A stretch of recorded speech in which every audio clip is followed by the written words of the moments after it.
मंडी में साहब हम समर्थन मूल्य 2500 पाते हैं, और अभी कोचिया बिचौलिया लोग आते हैं, वो लोग हमारे धान को 10-11 रुपये ले रहे हैं। तो कितना साहब मने, हम तो अब खेती में हताश हो गए। अब करें खेती तो मरें, नहीं करें तो मरें, ऐसी सोच तो हो रहा है। साथियों नमस्कार, मेरा नाम राजेश गुप्ता है और आज मैं आया हूँ रायगढ़ ज़िले के तमनार ब्लॉक के डोलेसरा गांव में, जहां हमने आज किसानों से बात किया और उनकी स्थिति के बारे में जाना। एक तरफ दिल्ली में धरना किया जा रहा है किसान कानून बिल पर, वहीं अगर हम देश के दूसरे क्षेत्र तमनार को देखें तो यहाँ डोलेसरा एक ऐसा गांव है जहां 455 एकड़ ज़मीन भूमि अधिग्रहित किया गया है और जिसमें से लगभग 100 से 150 किसान ही अपना मुआवजा लिए हुए हैं। बाकी किसान अपना भूमि अधिग्रहित करवाना नहीं चाहते, वे यहाँ रहना चाहते हैं, यहाँ खेती करना चाहते हैं और अपने पूर्वजों द्वारा जो जगह बनाया गया है उस जगह को बचाना चाहते हैं, परंतु सरकार द्वारा दबाव डाला जा रहा है। यहाँ के जो किसान हैं उनका पंजीयन नहीं हो पा रहा है। छत्तीसगढ़ में धान का रेट 1800 से ऊपर क्विंटल पड़ता है और साथ में सरकार द्वारा बोनस भी देने का प्रावधान किया गया है, जिससे यहाँ के धान का कीमत 2500 रुपये बताया जाता है। लेकिन यहाँ के जो किसान हैं उनको जो धान उत्पादन होता है उस धान का 1100 से 1200 रुपये अन्य जो व्यापारी हैं उनके पास बेचने के लिए ये किसान मजबूर हैं। अभी हमारे इस क्षेत्र में खास करके जितने भी औद्योगिक प्रबंधन वाले कंपनियों से हम काश्तकार जितने परेशान हैं उतना हम और किसी चीज़ से नहीं हैं। जैसे कि हमारे डोलेसरा में लगभग 450 एकड़ ज़मीन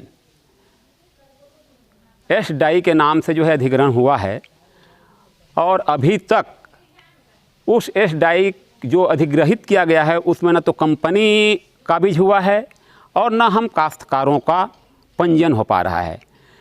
ये हमारे ज़मीन को व्यापार वाणिज्य उद्योग द्वारा भू अधिग्रहण कर लिया गया है, तो अब वो नंबर हमारे खाते में नहीं दिख रहा है, इसलिए माने पंजीयन नहीं हो रहा है और हम अभी तक उसमें खेती करते आ रहे हैं।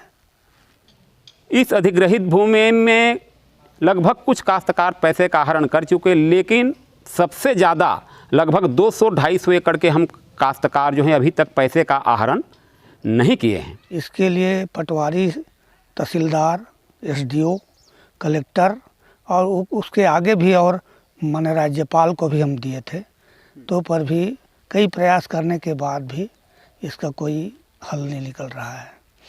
वैसे भी मिले, लेकिन कलेक्टर महोदय ने में भी एक लाइन में नकार दिया कि आपके यहाँ का पंजीयन नहीं होगा, क्योंकि आपका ज़मीन का अधिग्रहण औद्योगिक प्रबंधन द्वारा एस डाई हेतु कर लिया गया है। मैं ग्राम सभा करूँगा बोले मैंने एसडीएम साहब, लेकिन वो तहसील तमनार में रात के 8 बजे ग्राम सभा करवा कर उसको मैंने सत्यापित करवा दिया। फर्जी ग्राम सभा? हाँ, फर्जी ग्राम सभा। तो उसमें गांव के कोई लोग थे उपस्थित? गांव के कोई लोग वहाँ उपस्थित नहीं है, कोई जनता नहीं गए थे और दूसरे लोगों को ये बुलाकर मैंने फर्जी बना कर एक कंपनी मैंने काम कर लिया है। बहुत पुरखे लोग हमारे यहाँ आकर के वसिंदा किए हैं और उनके तरफ से हम लोग अभी थोड़ा मोड़ा जीप खा रहे हैं, तो ये कंपनी हमारा ये बन गया है, शत्रु बन गया है समूह। ये माने कि लगभग 250 क्विंटल मैं धान बेच लेता था और अभी वर्तमान में मात्र मेरी उतनी ज़मीन में 54 क्विंटल का ही पंजीयन हुआ है। बाकी ज़मीन को जो उद्योग प्रबंधन के नाम से बता करके निरस्त कर दिया गया। 10 से 11 है और वहाँ 25, तो जो हाँ बोनस मिलाकर 25, तो जो अभी का मजदूरी रेट, खाद का, जोताई का, ट्रैक्टर में ढुलाई का जितना खर्चा आ रहा है वो 10-11 में, तो हम लोग मुश्किल से करें या ना करें ऐसी मजबूरी, खुद आत्महत्या का नाव बताया जा रहा है। मैं 5 लाख तक का भी लास्ट स्टेज 5 लाख रुपए तक का मैं धान बेचा हूँ। पिछले साल भी मैंने 250 बोरा धान मात्र 13 रुपए की दर में बेचा था। ये तो इस तरह से देखेंगे तो आर्थिक क्षति तो काफ़ी हो रही है। हम काश्तकारों को, मेरा ही नहीं साहब, इसमें पूरे मेरे गांव के काश्तकारों का। हम लोग चाहते हैं कि हमारा जो पंजीयन है, हम लोग पैसा नहीं उठाए हैं, मालिक का मालिक अधिकार रहता है, तो फिर वो ज़मीन हमारे नाम में पंजीयन हो जाए, क्योंकि हम चेक नहीं उठाए हैं और हमारा अधिकार है। जब हम चेक नहीं उठाए हैं तो हम मालिक हैं। तो ही हम लोगों का मांग है, गांव वाले का भी, सभी का। रायगढ़ ज़िले के जो तहसील के जो बड़े बड़े हमारे जिम्मेदार हैं, उनके तक ये खबर पहुंच जाती है, हमारी बात ऊपर तक चले जाए कि हम किस तरह से गुजर रहे हैं, तो बड़ी कृपा होती।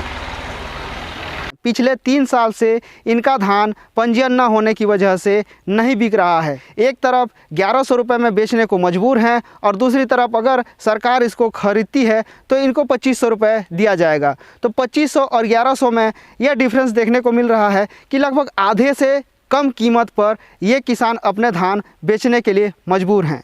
मैं चाहता हूं कि वीडियो देखने वाले समस्त दर्शक रायगढ़ ज़िले के कलेक्टर को स्क्रीन पर दिए गए नंबर पर फ़ोन करें और इस समस्या से अवगत कराएं।